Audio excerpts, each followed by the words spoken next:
voulez bien, dans l'évangile de Marc, chapitre 10, le verset 13. C'est un petit peu le code vocal qui commence à dévier. On va essayer d'aller jusqu'au bout. L'évangile de Marc, chapitre 10, le verset 13. Nous lisons. On lui amena des petits-enfants, afin qu'il les touchât. Mais les disciples reprirent ceux qui les amenaient.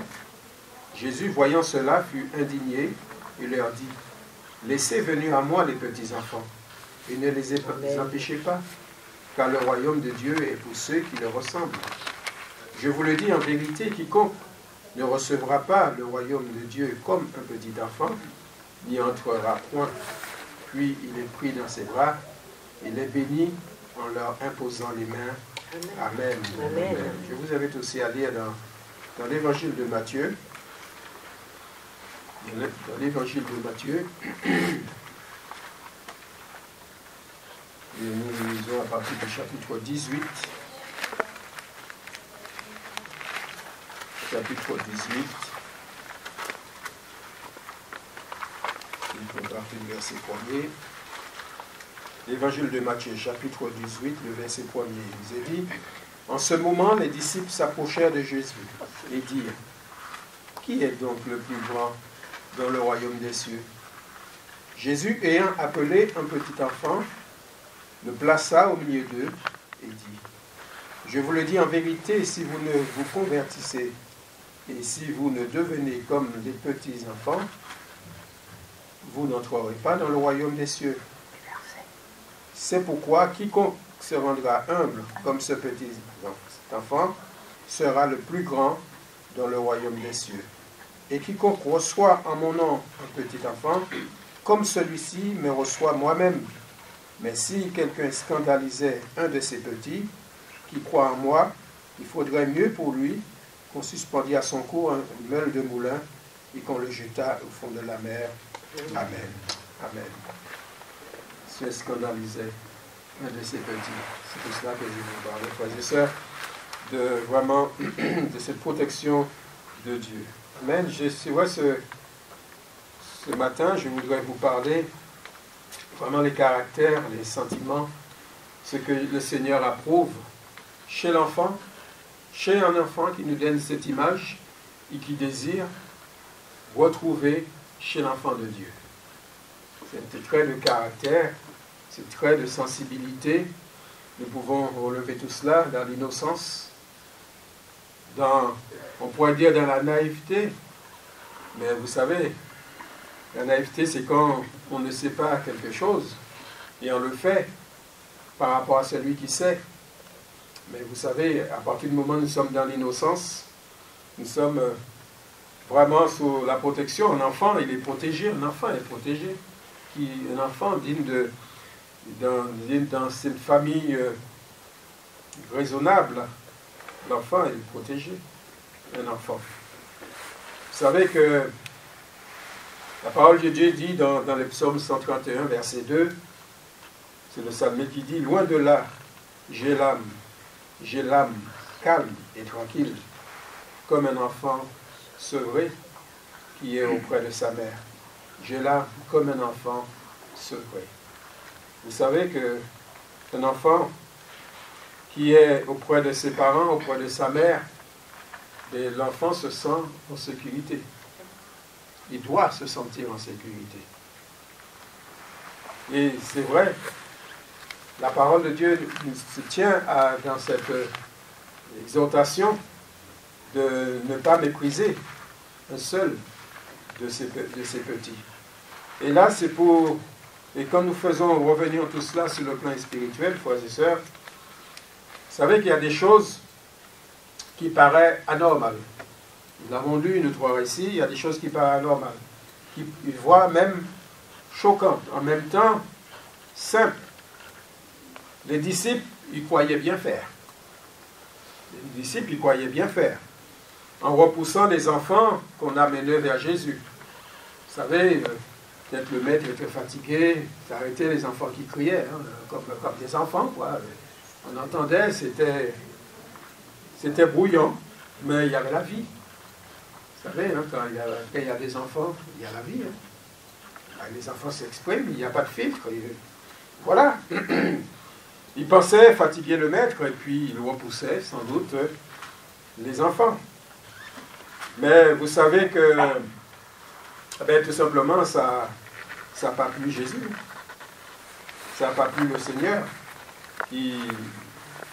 Jésus montre tout de suite qu'il n'était pas d'accord.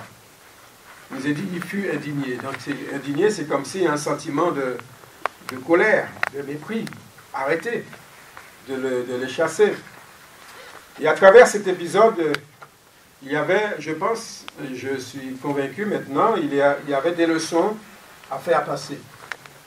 Oui, il n'y a pas de hasard avec le Seigneur. Tout était prévu. Tout était prévu. Alors que certains se préoccupaient de savoir qui serait le plus grand, et ça n'a pas changé. L'être humain, ils veulent toujours s'élever, ils veulent toujours savoir qui sera le plus grand, ou dans quelle place que je vais avoir auprès du Seigneur. Est-ce que je serai plus près de Jésus? Est-ce que je... Non. Le Seigneur dit, mais vous inquiétez pas de savoir qui sera le plus grand. Et cette leçon que le Seigneur a donnée, tout simplement, il a placé un enfant au milieu de la foule. Il a placé un enfant, c'est la réponse à toutes leurs questions. Si vous ne ressemblez pas à un de cet enfant, c'est-à-dire que le trait, quand je dis l'enfant, tout ce qui compose l'enfant, tout ce que le ressenti d'un enfant, tout ce que l'enfant possède, eh bien vous devez, justement le royaume de Dieu, pour l'acquérir, il faut que nous puissions avoir tous ces traits de caractère de l'enfant. C'est vrai, comme il est dit dans Matthieu chapitre 18, verset 4, c'est pourquoi quiconque se rendra humble comme ce petit enfant sera le plus grand dans le royaume de Dieu. Vous savez qu'il y a un mot qui est important, que nous avons souligné, je pense, dans notre cœur, c'est l'humilité. Un enfant, il est humble. Il y a l'humilité d'un enfant. Un enfant, il est soumis. C'est pas que, je ne dis pas un enfant qui commence à comprendre les choses pour nous emmener en bateau, bien sûr, comme on dit l'expression, mais un enfant. Un enfant. L'enfant, qu'est-ce qu'il a besoin? Il a besoin de son biberon. Il a faim. L'enfant, il a mal, il s'exprime par les pleurs. Et oui, ses émotions, c'est comme cela, il l'exprime. Et pourtant, il possède cette humilité, humble. Humble. Le caractère des enfants se caractérise par leur simplicité. Il y a aussi leur innocence, aussi leur totale confiance, parce qu'il faut confiance à leurs parents. L'enfant, il est toujours attaché. Vous remarquerez, la majorité des sœurs qui sont là, vous avez été mères. Un enfant, il est toujours attaché à sa mère. Il ne lâche pas. Essaye d'aller dans un endroit qu'il n'y a pas de connaissance visuelle pour l'enfant, mais il est toujours collé à sa mère. Parce qu'il se sent en sécurité. Il se met en sécurité. Donc l'enfant, il a cette totale confiance. L'humilité, je viens de le dire, mais aussi l'obéissance. Quelle obéissance. Et c'est ça que le Seigneur voulait faire passer, cette leçon, justement à cette foule, à ses disciples. Qu'il fallait avoir ces traits de caractère, ce que le Seigneur attendait de ses enfants, si nous voulons acquérir le royaume de Dieu. C'est vrai que l'humilité, et comme la parole de Dieu le dit, la crainte de l'Éternel enseigne la sagesse, et l'humilité, lui, précède la gloire. Et oui, avant la gloire, avant d'être dans le royaume, faut qu'il y ait l'humilité. Il faut qu'il y ait l'humilité, nous devons passer par là. L'humilité est un trait de caractère que Dieu approuve dans chaque enfant de Dieu, et l'humilité se lie. C'est-à-dire, il y a un autre mot qui est, ça ne va pas sans l'autre, presque toujours avec la douceur. L'humilité et la douceur. La douceur, vous savez, frères et sœurs, c'est un des éléments du fruit de l'esprit. Donc, la douceur, quand Jésus nous donne l'Esprit de Dieu est en nous, automatiquement, la douceur fait partie de l'enfant de Dieu. On est doux. Qu'est-ce qui a été doux? Jésus. Eh oui, Jésus. Il était doux, humble de cœur, doux. Et oui, c'est frères et sœurs. Et dans Galates 5, 22, là, nous trouvons les différents fruits de l'esprit. Nous trouvons la douceur. C'est vrai qu'il ne nous a pas parlé d'humilité, mais c'est lié. C'est lié à la douceur, c'est lié à la tempérance, c'est lié à l'amour, à la paix, la patience, la bonté, la bénignité, et aussi surtout la fidélité à notre Dieu. Amen. Donc Jésus disait, et ça nous le connaissons tous, cette parole, ce n'est pas des choses que je vous apprends ce matin. Et nous connaissons dans Matthieu 11, verset 29, il nous est dit, prenez mon joug sur vous et recevez mes instructions, car je suis doux et humble de cœur. Et vous trouverez du repos pour vos âmes. Donc, en Jésus, on pouvait trouver l'humilité et la douceur. Comment se caractérise l'humilité chez l'enfant de Dieu? Donc, le côté pratique, le côté visuel. Et nous le connaissons, la parole de Dieu nous donne ses réponses. Mais que l'humilité vous fasse regarder les autres comme étant au-dessus de vous-même. C'est ça l'humilité. Vous savez que quand on voit quelqu'un qui veut toujours, dans sa conversation, il veut toujours employer le moi-je, ça, nous pouvons tout de suite analyser l'individu qui est en face de nous. Ben oui, parce que nous connaissons ce que le Seigneur, nous savons ce que le Seigneur pense de ces personnes-là. Et l'humilité, c'est toujours que les autres soient au-dessus de nous. Et ça, c'est pas humain. Et ça, c'est pas humain. Ça, c'est le surnaturel de Dieu, c'est la grâce de Dieu, c'est que le Seigneur peut déverser en nous, frères et sœurs. Et c'est cela qu'il voulait faire passer dans le cœur de ceux qui l'entouraient et donner cette leçon à travers un petit enfant. Pour arriver à cet stade, et je dis c'est possible, par la grâce de Dieu, il faut que Jésus demeure en nous. Pour arriver à cela, il faut que Jésus demeure en nous. Il faut qu'il soit en nous. Et qu'est-ce qui nous est dit dans la parole de Dieu? Eh bien, c'est d'avoir les sentiments qui est en Jésus. D'avoir les sentiments qui est en Jésus. Ne pensez pas que nous ne pouvons pas l'avoir. Nous pouvons l'avoir, les sentiments, et nous devons l'avoir, les sentiments. Pourquoi? Parce que Jésus vit en nous. Amen. Parce que Jésus vit en nous. Malgré ce corps de chair, malgré ce cœur de faiblesse, tout ce que vous voulez, oui, parfois on nous dit, moi, je ne peux rien. Moi, le Seigneur vit en moi, comment ça se fait? Dans ce corps, avec tout ce que j'ai fait, tout ce que j'ai commis. Et oui, le Seigneur est venu un jour dans notre vie. Il est venu un jour dans ta vie. Qu'est-ce qu'il a fait? Il a fait le ménage. Il a balayé tout ce qui n'était pas de lui. Et le Seigneur s'y est habité. Il a pris la place.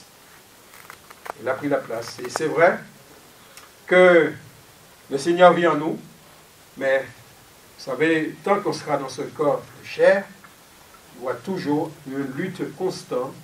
C'est notre lot de difficultés. C'est toujours combattre contre le désir de la chair. Contre le désir de la chair. Parce que la chair a des désirs contraires à celui de l'esprit. Et ça, c'est la parole de Dieu nous le dit, c'est clair. Donc, vous savez que il sera toujours en guerre. Ne pas croire que que, comment dirais-je, nous sommes dans un corps sans péché, non? Oui, le Seigneur nous appelle à vivre dans la sainteté. C'est une vie de progression, Nous sommes, notre désir, c'est ça, en quelque sorte. Nous désirons être parfaits en Jésus. Nous désirons. Et c'est vrai que si nous le prononçons pas à la foi, je suis parfait en Jésus. Parce que je crois que si Jésus vient en moi, il me permet de dire que je suis parfait en lui. Amen. Mais dans la réalité des choses, c'est une marche. Ben oui, parce que sinon, on serait déjà arrivé, hein, le Seigneur serait déjà venu. Hein? Donc nous sommes dans une marche constante, une progression. Nous sommes à l'école de Dieu tous les jours et nous apprenons petit à petit à avancer. Il y en a qui avancent plus vite, il y en a d'autres qui avancent moins vite, mais ils avancent quand même dans le même but. Et c'est pour cela que, je ne sais pas si je l'ai parlé ici, je vais parler du troupeau de Dieu. Le troupeau que c'est vrai que et le berger. Mais dans le troupeau, il y en a ceux qui sont agiles, les jeunes courent devant, mais ceux qui sont derrière, il y en a qui avancent. Les personnes plus âgées, ils ne vont pas courir. Ils ont leur canne peut-être, mais ils avancent. Ouais, c'est ça. Ils avancent. Et c'est même que Jésus comme l'Église, l'Assemblée est unie et nous voulons tous aller dans le même but, dans le même lieu. Eh bien, ceux qui va plus vite devant, parfois il faut reculer derrière pour accompagner les autres. Dans les difficultés, ceux qui traversent les difficultés dans l'Église, les frères et sœurs qui passent par la maladie, les frères et sœurs qui sont découragés. Parfois, on n'a pas envie de prier, on est découragé. Ça arrive, ça arrive. Eh bien, ceux qui sont plus énergiques, je dirais, eh bien, il faut qu'ils viennent en aide. Il faut que nous nous accompagnions, prier les uns pour les autres, qui nous disent la parole de Dieu. Et l'Église, c'est ça. C'est important, l'Église. Nous ne pouvons pas vivre sans l'Église. C'est Dieu qui l'a institué, l'Église. Nous avons besoin des uns et des autres. Nous avons besoin, quand ça va bien, c'est vrai, on a tendance à dire, j'ai pas besoin d'église. J'ai que la parole de Dieu. C'est vrai, on n'a que la parole de Dieu, mais le Seigneur a dit qu'il faut que l'église, c'est un tout. C'est l'église, c'est le corps de Christ, frères et sœurs. Il ne nous a pas dit qu'il n'y a qu'une pierre isolée qui doit vivre, mais c'est toutes les pierres. C'est un assemblage. Nous avons besoin des autres. Tout simplement, dans le schéma, vous imaginez que dans le corps de Christ, et même de mon corps, que ma main, il est restée dehors, mon pied, il est resté de l'autre côté, et puis, etc. Non, tout le corps est là. Et c'est ça l'Église. L'Église, nous avons besoin des uns des autres. Amen. Donc l'humilité doit faire partie de nos habits spirituels. Pourquoi habits? Parce que l'humilité, ça se revêt. L'humilité, ça se revêt, l'humilité. Et nous l'avons dans la réponse de la parole de Dieu. Il est dit, revêtez-vous d'humilité. Oui. Nous trouvons ça dans 1 Pierre, chapitre 5, verset 5. De même, vous qui êtes jeunes, soyez soumis aux anciens. Oui. Ça. Soyez des jeunes soumis aux anciens. C'est quelque chose qu'on voit qui va en disparition, ça. Hein? Ah oui, les jeunes vont revendiquer des choses. Et pourtant, les anciens, ils étaient avant. Donc ça, c'est l'ordre du Seigneur. Soyez soumis aux anciens et tous, dans vos rapports mutuels, revêtez-vous d'humilité, car Dieu résiste aux orgueilleux, mais il fait grâce aux humbles. Amen. Donc c'est pour ça, c'est important de revêtir cette humilité. L'humilité, cette ressemblance à l'enfant. Il est humble. Sinon, Dieu nous résiste. Tout simplement, comme nous l'avons lu. S'il nous résiste, on n'avance pas. Si on n'avance pas, on recule. Oui. Il y a encore plein d'autres habits que nous trouvons dans ce verset qui suit. Moi, j'aurais pu vous faire deux messages rien que sur ce verset, mais je lirai quand même, vous pouvez lire chez vous, ce Colossiens chapitre 3, verset 12, qui nous dit, c'est vrai, comme des élus de Dieu, saints et bien-aimés, revêtez-vous d'entrailles de miséricorde, miséricordieux, de bonté, d'humilité, on en parle, de douceur et de patience. Ces traits de caractère, Jésus les connaissait, il le voyait chez l'enfant, car le royaume de Dieu est pour ceux qui le ressemblent. Amen. Jésus dit, quiconque sera humble comme ce petit enfant sera le plus grand dans le royaume des cieux. Nous pourrons parler aussi de soumission à Dieu. Nous pourrons parler aussi de soumission à sa parole, l'état d'esprit du cœur que nous devons avoir. Et oui, j'ai lu, on a parlé, que l'humilité précède la gloire. L'humilité précède la gloire. Que Dieu revêt l'humilité. Mais notre prière à nous, c'est peut-être ce matin, aide-moi Seigneur à vivre dans cette humilité, comme tu le conçois. Oui. L'humilité, la soumission, moi je voudrais dire ce matin, l'humilité, ce n'est pas un signe de faiblesse.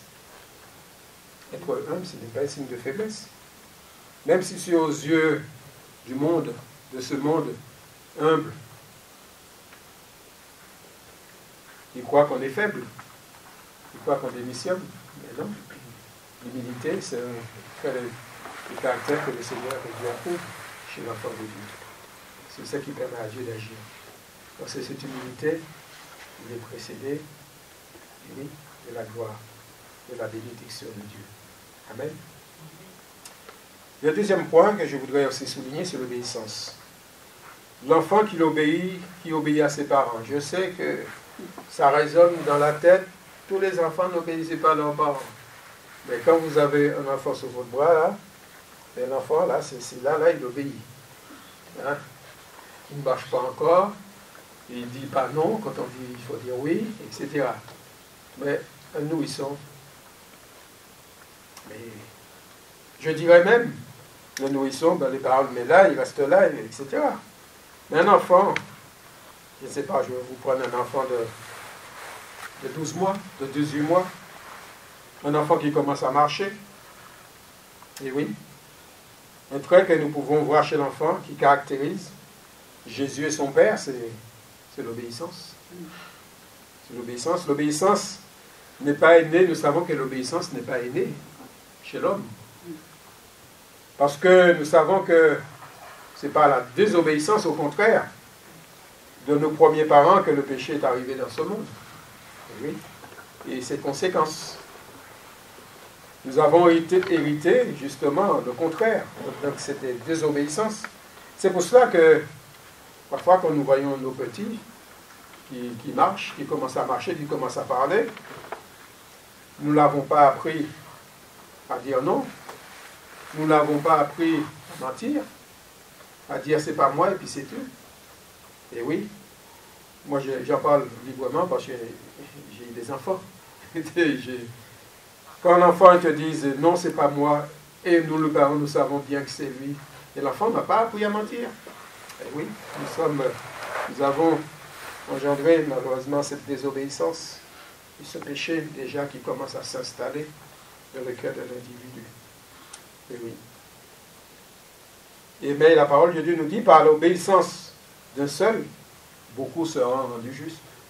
Et Jésus, lui, il nous a amenés, nous a apporté comment obéir à Dieu. Et frères et sœurs, c'est pas évident, c'est pas facile quand nous parlons de l'obéissance à la parole de Dieu. L'obéissance à la parole de Dieu, c'est quoi? Mais c'est mettre en pratique, et mettre dans la pratique ce que Dieu attend de nous. Le verset que moi je lis, le verset que je médite, eh bien, si je le comprends, il faut que cela rentre en action dans ma vie, que je le mette en pratique. Et c'est là que ce n'est pas évident. Parce que mettre en pratique la parole de Dieu ou un verset, il y a des choses de ménage que je dois faire, des choses que je dois déplacer. Vous savez, quand vous faites des rangements, je parle pour moi dans mon garage, eh bien, si je veux entrer d'autres choses, il faut que je fasse des rangements. manger les autres choses. Eh bien, nous, c'est pareil. Parfois même des choses qui sont inutiles. Il faut enlever. Vous savez, parfois on veut tout garder. On dit toujours, cela, je vais peut-être m'en servir. Et pourtant, on ne s'en sert pas. Donc il y a des choses qui paraissent utiles pour nous, mais pour Dieu, il va nous dire c'est inutile. Donc enlève-le. Et c'est là que c'est difficile. Parfois on veut garder. On veut garder. Dans notre vie spirituelle, c'est pareil. Il y a des choses que Dieu désire. Nous communiquer de nos vies pour aller plus loin. Dans le domaine, c'est vrai, de l'obéissance à Dieu. L'obéissance à sa parole, frères et sœurs. Et Jésus lui-même a montré l'exemple. Il nous a dit qu'il s'est fait homme. Il a appris l'obéissance. Il a été jusqu'au bout. Il subit ses souffrances pour chacun de nous. Jusqu'à sur la croix. Il a obéi. Il a obéi à Dieu, à son Père. Il nous a dit dans Philippiens chapitre 2 verset 8, et ayant paru comme un simple homme, il s'est humilié lui-même, se rendant obéissant jusqu'à la mort, même jusqu'à la mort de la croix.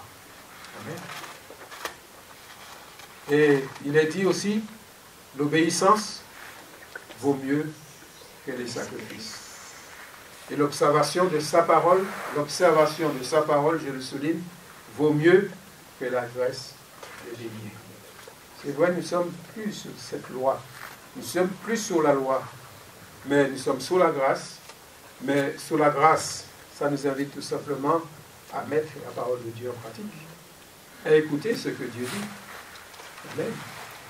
C'est peut-être que nous ne sommes pas sous la loi, mais il faut obéir aussi sous la grâce. Et ce que Jésus nous demande, ne pensez pas que c'est moins. Et oui. Donc, ce que Dieu attend de chacun de nous, c'est l'obéissance à sa parole.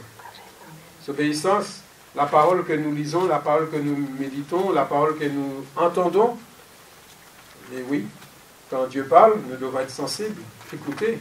Ne pas écouter l'homme, parce que nous sommes les hommes, nous, avec nos paroles, comme moi, avec mes vocabulaires, peut-être, mais c'est le Saint-Esprit qui communique sa parole. C'est Jésus qui communique la parole dans nos cœurs, parce que c'est lui qui sait ce que nous avons besoin. Amen. Le Seigneur connaît nos cœurs. Vous savez que le Seigneur connaît vos cœurs ce matin, frères et sœurs. Le Seigneur connaît vos besoins, que moi, je ne sais pas, je ne vous connais pas au fond de vous-même. Je ne vous connais pas extérieurement, avec des sœurs, je le vois, je vous connais extérieurement, mais c'est tout. C'est tout. Mais ce qu'il vous connaît le mieux, c'est Jésus. Heureusement. Heureusement. Oui. Et cette trait de caractère que nous trouvons aussi chez l'enfant, c'est la confiance. La confiance totale. C'est l'enfant qui fait confiance, donc justement, à ses parents. Ben oui. Vous avez vu qu'un enfant, il a toujours les mains dans la main de sa mère. Je dis sa mère parce que je pense toujours à l'école. Il l'amène à l'école. Le papa le mène à l'école aussi. Donc l'enfant, il a toujours la main. Dieu avec nous, c'est pareil. La main de Dieu, c'est lui qui nous tient la main. Amen. Amen. Mais ne laissez pas l'enfant tenir votre main, c'est lui de le lâcher. Mais si vous le tenez, vous savez que c'est vous qui le tenez. C'est vous qui assurez la sécurité. Et ça, c'est important. C'est peut-être un petit détail, mais qui est important. C'est Dieu qui tient votre main dans sa main. Et c'est vrai, nous avons confiance. L'enfant, il est confiant. Il est en sécurité. Même s'il voit les voitures qui viennent, ben il a la main de sa mère le tient, ou de son père le tient. Il est en sécurité. Et ça, c'est important. Comme nous l'avons lu, frères et sœurs, dans le psaume 131, verset 2, j'ai l'âme calme et tranquille, comme un enfant sevré qui est auprès de sa mère. J'ai l'âme comme un enfant sevré. Et oui. Et oui, l'enfant, on pourrait dire que l'enfant est en paix, confiant, rassuré auprès de sa mère, de son père. Il ne se fait pas de soucis, parce qu'il est en sécurité tout simplement. Il ne se pose pas de questions non plus. Vous savez que Tu as déjà vu un enfant pour... oui, bien sûr, maman, qu'est-ce qu'on mange aujourd'hui? Bien sûr, on va poser cette question. Mais l'enfant, il n'y a pas de souci de savoir que s'il va manger, s'il ne va pas avoir à se manger, s'il y a de manger dans le frigidaire ou autre, il sait qu'il va manger. L'enfant le sait. Il a confiance. Le bébé, il sait que, bien sûr, il réclame, il pleure, mais il sait qu'il va manger. Enfin, nous le savons que nous allons donner à manger. Dieu ne lui laisse pas dans la disette. Dieu prend soin de ses enfants. Amen. Ne vous inquiétez pas. Ne vous inquiétez de rien. De lendemain. Ça, c'est les promesses de Dieu que nous devons tenir en compte, frères et sœurs. Quand Dieu nous dit, ne vous inquiétez pas. C'est vrai que nous voyons le jour arriver, eh bien, il y a l'inquiétude qui vient. Il reste qu'une semaine, j'ai toujours pas de logement, j'ai toujours pas ci, j'ai toujours pas cela. Et oui, et pourtant Dieu nous dit, ne vous inquiétez pas. Alors faites confiance jusqu'au bout. Amen. C'est jusqu'au bout. La foi, c'est jusqu'au bout. Hein. La foi, c'est des choses que nous ne voyons pas, que nous ne savons pas, et nous acceptons, nous croyons que nous allons le recevoir. C'est espérer des choses que nous ne voyons pas. Amen. Amen. Ça, c'est important, frère et sœurs. C'est vrai que la foi, nous pourrons dire l'assurance est en Dieu, nous rassure. Notre Père Céleste nous blottit sous ses ailes. Et que c'est vrai que la définition de la foi, comme je viens de le dire, c'est une ferme assurance des choses qu'on espère. Et une démonstration de celles qu'on ne voit pas. Et quand on le lit, ça, on dit oui, c'est ça. C'est facile dans la lecture. Et dans le côté pratique, pas pareil. Et oui, quand on n'a rien, et qu'on nous dit de faire confiance, que je dois faire confiance totale à Dieu, et pourtant c'est là que Dieu agit. 2 minutes de tout. 2 minutes de tout. Seigneur, je ne peux rien. J'ai rien. Je ne sais pas comment je vais faire. Voilà, si tu n'interviens pas, mais pour moi c'est fini. Voilà. Donc je lâche tout. Je m'appuie sur le Seigneur. Et c'est là que le Seigneur agit. Amen. Amen. Et c'est là que Dieu agit. Et oui. Comme un bébé dans les bras de sa mère, Dieu voit son enfant. Cette totale confiance, cette dépendance, cette tranquillité en lui. L'observation de sa parole vaut mieux que la graisse du millier. Nous trouvons ça dans Samuel, chapitre 15, verset 22. Et Dieu attend que nous croyions en lui, dans sa parole. C'est une priorité. La priorité, c'est la parole de Dieu, frères et sœurs. C'est à lui que nous devons faire confiance. C'est à Dieu. La parole de Dieu, c'est notre modèle. La parole de Dieu, c'est notre boussole. C'est notre guide. C'est notre référence. Tout ce que nous allons ajouter, moi je pense que ça viendra de nous, mais à un moment donné, on n'aura plus d'arguments pour y aller plus loin. Mais si nous nous basons sur la parole de Dieu, ce n'est pas nous, mais c'est l'Esprit de Dieu. C'est le Saint-Esprit. Même si nous serons à court de parole, c'est le Saint-Esprit qui prendra la relève. Amen. Et ça s'est arrivé, et même moi qui vous parle là ce matin, je ne savais pas, j'ai des notes, mais c'est le Saint-Esprit qui parle, qui me dit les mots, qui me permet de trouver les mots.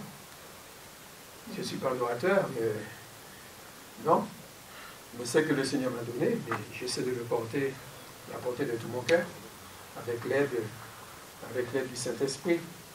C'est vrai, celui qui écoute, celui qui est de Dieu, écoute les paroles de Dieu, comme il dit. Nous trouvons ça dans Jean chapitre 8, verset 47. Vous n'écoutez pas parce que vous n'êtes pas de Dieu. Donc celui qui écoute tout simplement parce qu'il est de Dieu. Il est dit aussi, l'herbe sèche et la fleur tombe, mais la parole de notre Dieu subsiste éternellement. Et oui, et c'est pour cela que ça vaut la peine.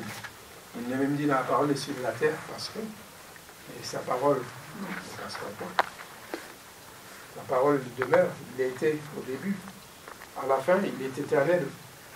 Donc la clé, je n'ai pas envie d'y aller trop loin, Et la clé pour entrer dans le royaume des cieux, frères et sœurs, nous l'avons lu. Jésus ayant appelé un petit enfant, le plaça au milieu d'eux. Nous avons lu cela. Il dit, si vous ne convertissez, et si vous ne devenez comme le petit enfant, vous n'entrerez pas dans le royaume des cieux. Jésus, c'est vrai qu'il a expliqué à tous ces gens qui se trouvaient devant lui que s'ils veulent aller au ciel, dans le paradis de Dieu, tout simplement, il va falloir commencer par se convertir, changer leur manière de vivre et accepter la vie que Jésus leur propose. Alors celui ou celle qu'il invite dans son cœur, comme je disais, bien sûr, il fait le nettoyage, il enlève tout ce qui n'est pas de sa gloire, tout ce qui n'est pas en lui. Et c'est ça que nous désirons que le Seigneur fasse dans nos cœurs. Il leur communique aussi tout ce qui est de lui, dont Jésus veut communiquer la vie. Amen.